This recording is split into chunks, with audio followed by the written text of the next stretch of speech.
దగ్గరికి మరిగిపోయింది, సగం పొయ్యిలోకి వెళ్ళిపోయింది.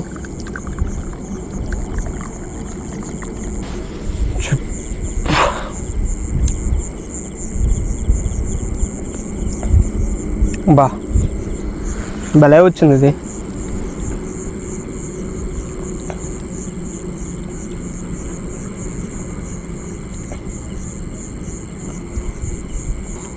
ఇలాంటి ప్లేస్లో నా జీవితంలో ఎలా టీ తాగుతాను అనుకోలేదు ఎప్పుడు.